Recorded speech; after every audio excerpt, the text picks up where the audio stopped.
And we're back. I'm your host, BKP. Good morning from the office, North Georgia's only live online morning show. And today is Meet Local Candidate Day. We have focused on Gilmer County Post 2 Commissioner candidates on the Republican primary. And our next candidate with us is Karleen Ferguson. Karleen, how are you? I'm awesome. You know, what I've had the chance to say this morning to the audience is what is great about this for me is I do know all three of the candidates, and it's a joy to sit down with all the candidates and know each and every one of you from different, areas and places I see in the county. But our goal today is for the people out there of Gilmer County to get to know you like I do. And so we'll just start right out as why are you running for this office? Why do you want to be Post 2 Commissioner of Gilmer County? I am running because I feel like I can be the best voice for the entire county. I don't have a set agenda. I have been working with the county in different aspects since 2000, and I feel like at this time, 2018, going into 2019, that I'm the best voice to represent all of Gilmer County. Okay, and let me go with this because every candidate gets this question from me because of the fact that in Gilmer County there's not a Democrat on the ticket for the Democrat. There's no opposition, and for the most part, when a candidate wins the primary, that's basically the winner of the seat. And it seems to be this time the same way.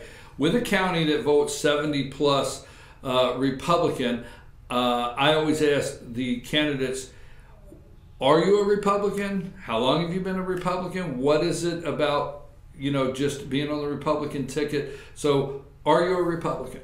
Yes, I'm a lifetime Republican. Lifetime? Yes. Okay. And the reason I asked that question, I've had people say, but I do know, and I even had somebody recently tell me that they signed up on the Republican primary side knowing that was the vehicle to get elected. So even though, I've had people say, why do you ask somebody if they're a Republican? Because it's important you run on the Republican primary. I don't care what office to state, that's why you're running. Be who you are. Right. So lifelong Republican. Yes. Okay, now when we got that out of the way, now there's economic development. Let me ask you, what do you see in Gilmer County as far as how economic development has come along and how you feel that you could be a part of and what you see to further economic development in Gilmer County? Sure. I'll tell you, it was 2010 when I sort of realized I was heartbroken with downtown LJ, and half the stores were empty at that time. That was our economy was in trouble, and especially the part of the county that relies on tourism dollars, and there was homes were not selling, our homes, pricing of homes was dropping. I mean, it was a very tough time. So I jumped in at that time to help the downtown area with the Better Hometown program because I felt like I just needed to do something. I'm kind of a fix-it person. If I see a need, I like to jump in and fix it. And I felt like that would be where I could best use my assets and my abilities to jump in and sort of see how I could help the downtown area. So I jumped into that area and helped with Better Hometown. That's where I met Paige Green, actually, by chance, with her helping with that as well, with Mona Lowe. And then sort of my history, but I don't know that the viewers know. That's where I was introduced to the Gilmer County Chamber, which I was not part of until then. And Paige offered me a position with tourism as the tourism and events coordinator. And I say this to kind of lead up to your answer or your question, because I learned a lot through being part of the reliance of our community for tourism dollars, as well as getting to know the business community, and realizing with that the need for economic development, because in my works with the chamber, was thrilled to have Kent Sanford to be able to come on as the Joint Development Authority to kind of help bring in more economic development. And I saw that in the works over the years at the chamber, and was so excited that that was what was trying to be happen through our different community leaders across the county. And the first time that I saw in a long time that they were all actually working together to bring on this position to help with economic development. If elected post 2 commissioner, you would vote to continue every year. You would vote to continue the joint economic development authority. You would continue that. You would vote. Yes, I think it's a great thing for our community. Okay. Now, let me ask you this. So you own a small business here also. I do. All right, and it's just like one of the candidates, I brought their small business up because I think it's important for the voters to know people have vested interest regardless of the candidate. Sure. So you and your husband have a vested interest in the community. You're small business owners. Stay active, LJ. Have you attended any of the commissioners' meetings? Yes, and actually I've attended all of them, even the called ones since I decided to run, as well as many over the years that have been involved since 2015 for sure, but off and on and in need. And honestly, Travis, because I'm about to tell you about Travis, when I take on a position, as I encourage each of you to find out who the people running are, because I actually elected, voted for each commissioner that's seated right now in our county commissioner, in our county commission, and I took that vote seriously, and then I relied on my vote and them using my vote to take care of things at the county commissioner level, so at the workshops and the commission. So I didn't feel like I needed at that time, I was growing my business, to attend all of the county meetings. However, when I decided, of course there have been issues that come up and things going on in the community that I cared about, and so I would step in and be at workshops and at commissioner meetings along over the years. But I fully trusted Travis as someone that I voted for to represent my voice, which is why I'm running, to hopefully represent the voice of others. All right. Well, now, so when it gets into the workshop and the side of it where you're talking about planning and zoning, and I have seen some very difficult things come before the commissioners that the county attorney's involved in. And, you feel prepared for all of that? I do, because when I first decided to run, and I got qualified, even before qualification, I had conversations with Charlie Paris and with Travis. Travis and I have actually worked together for a long time. We've known each other 18 or 20 years now, but I knew that he knew my qualifications and what I brought to the table. He was our chamber chairman at the time when I was working for the chamber, so he knew my abilities, and I knew that he would know for sure if I was able to do the job, because I wanted to make sure the last thing I wanted to do is hurt this county. And so I had a meeting with Travis before qualifying, and I really kind of asked him exactly if he thought that I would be qualified for the job, and he, without hesitation, said, "Yes, Karleen, I think you'd be fantastic," and then has endorsed me as who he believes is the best representation for the next commissioner post 2. And that meant a lot to me. But then since qualifying, I set up my first appointment was with Dallas, because I didn't know Dallas, and I wanted to make sure we could work together well. And we had a great conversation. And I'll tell you, Dallas didn't know a whole lot about me, but all he knew was I was a health nut per se. But Dallas and I had a great conversation of just him sharing with me some of the roles and some of the things we'll go through. He still has continued to help me with questions that I have that come up. I have looked at the budget. I've looked at what has been going on, where we're spending our money, where our debt is, and have asked both he and Travis and Charlie, and reached out to all of them with asking questions. So I'm So you do aware. have the budget, Oh, yes, sir. and you've Of course. reviewed the budget. Yes.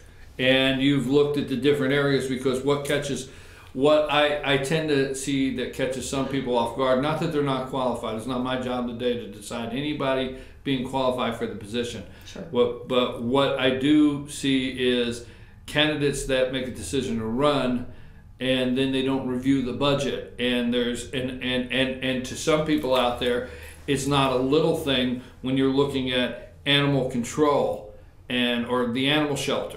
Okay, and you have a lot of people in Gilmer County think, well, there should be more effort there. You have a lot of people in Gilmer County that are looking at park and rec, roads. Now, I will say this publicly to any candidate, you and anybody. If you want somebody to call you to tell you that their road needs gravel and a pothole, you can have it. Okay, I have said that all too many times to everyone, Travis, Dallas, Charlie, you name it. So, preparing to hear park and rec, preparing, and looking at that budget, preparing to hear the roads, things are going on and things like that. So you have delved into the budget and looked that over. What do you see in that maybe jumps out at you, or some areas that, maybe were shocking, or maybe something you're like, wow, I didn't realize we spent that much? And that would be everybody out there. Yeah. It was eye-opening, and I had looked at it before in years past, but not to the degree of realizing that I would be an influence on it. I was surprised with public safety, of how much money. Mm-hmm. I also realized, talking about roads, how when our economy was hurting, we did not have the money that was an area that we cut back on. Yes, we did. So, and our equipment was older and all. And so realizing now that Charlie Paris, who I think has done a fantastic job over the last 4 years of pulling us out of a hole, and we're not there yet, but we're in the right direction.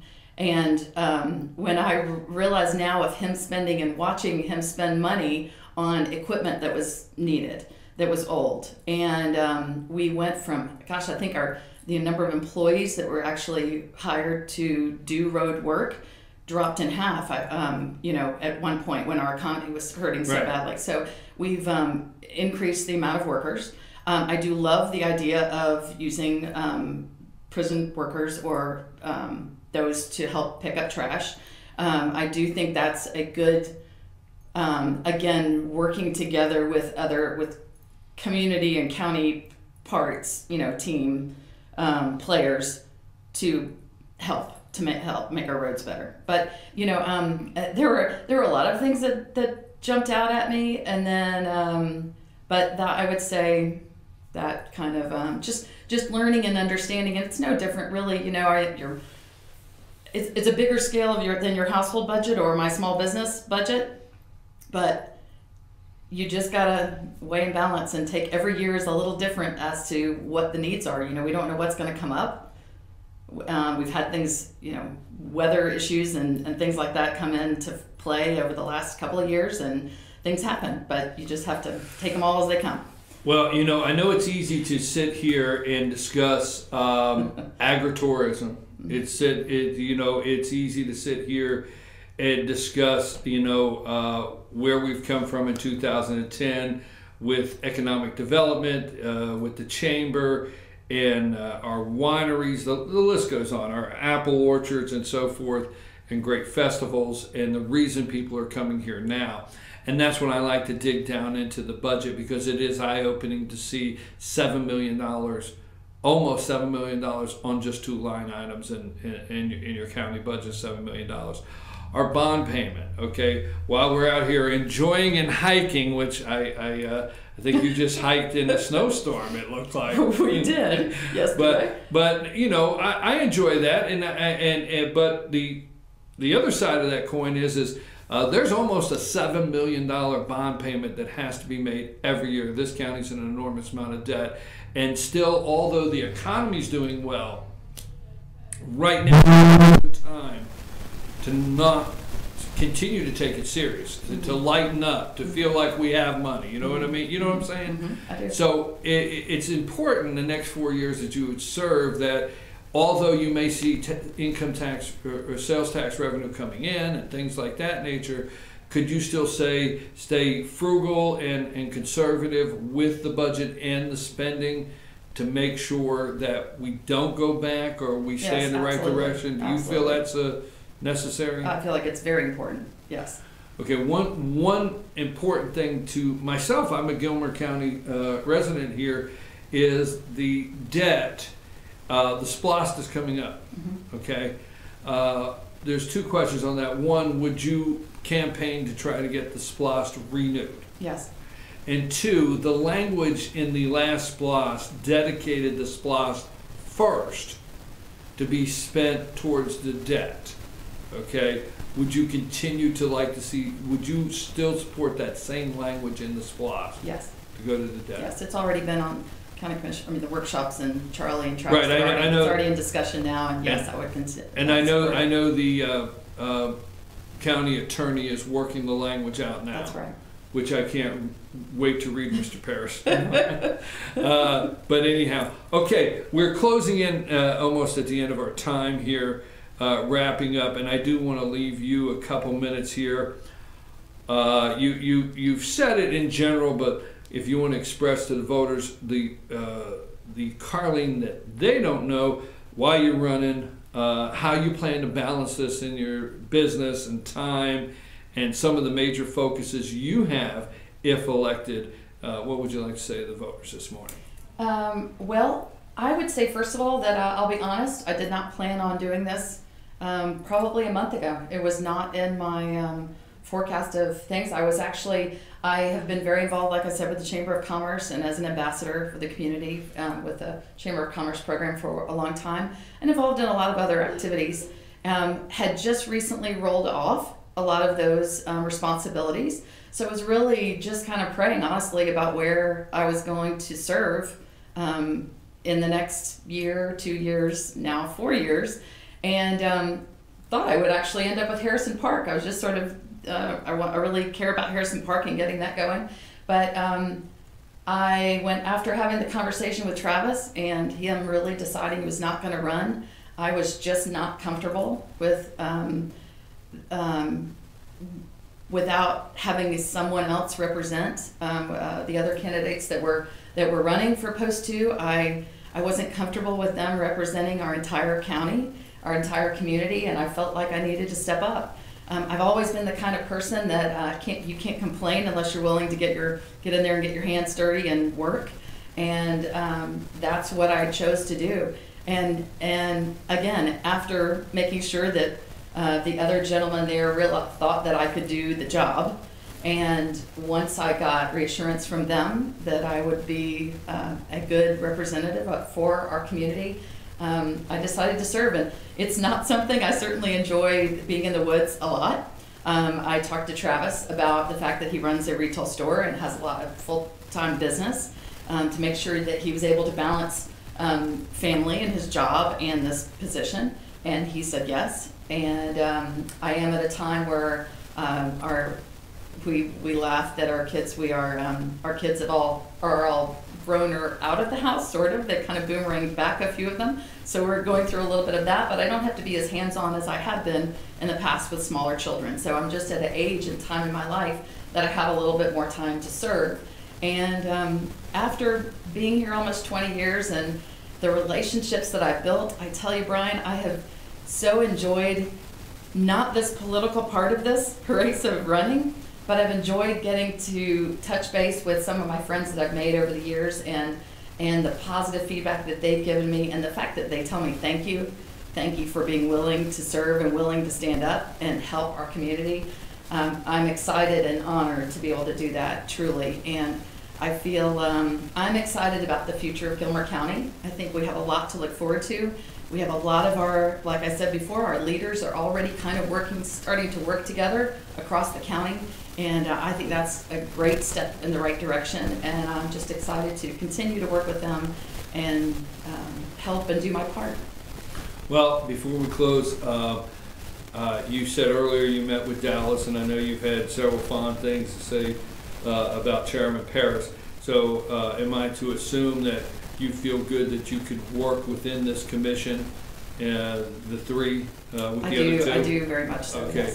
Yes. And the other thing, when I say concern, and it's not focused at you, it's just anybody that takes the position, is I think Gilmer County is at a crossroads of, we have some great farmers, we have great builders that are building houses, we have great new developments which require a lot of balance, and you will actually, we could talk about it, but that will not become real until you sit at that table and you've got a room full of people that feel the balance should go one way or the other. So you ready for that?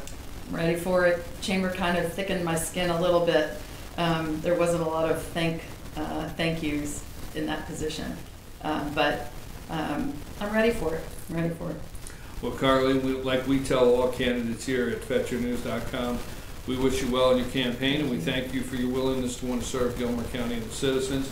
I'm your host, BKP. We're going to take a break, and when we come back, we're going to get into the national part of our segment.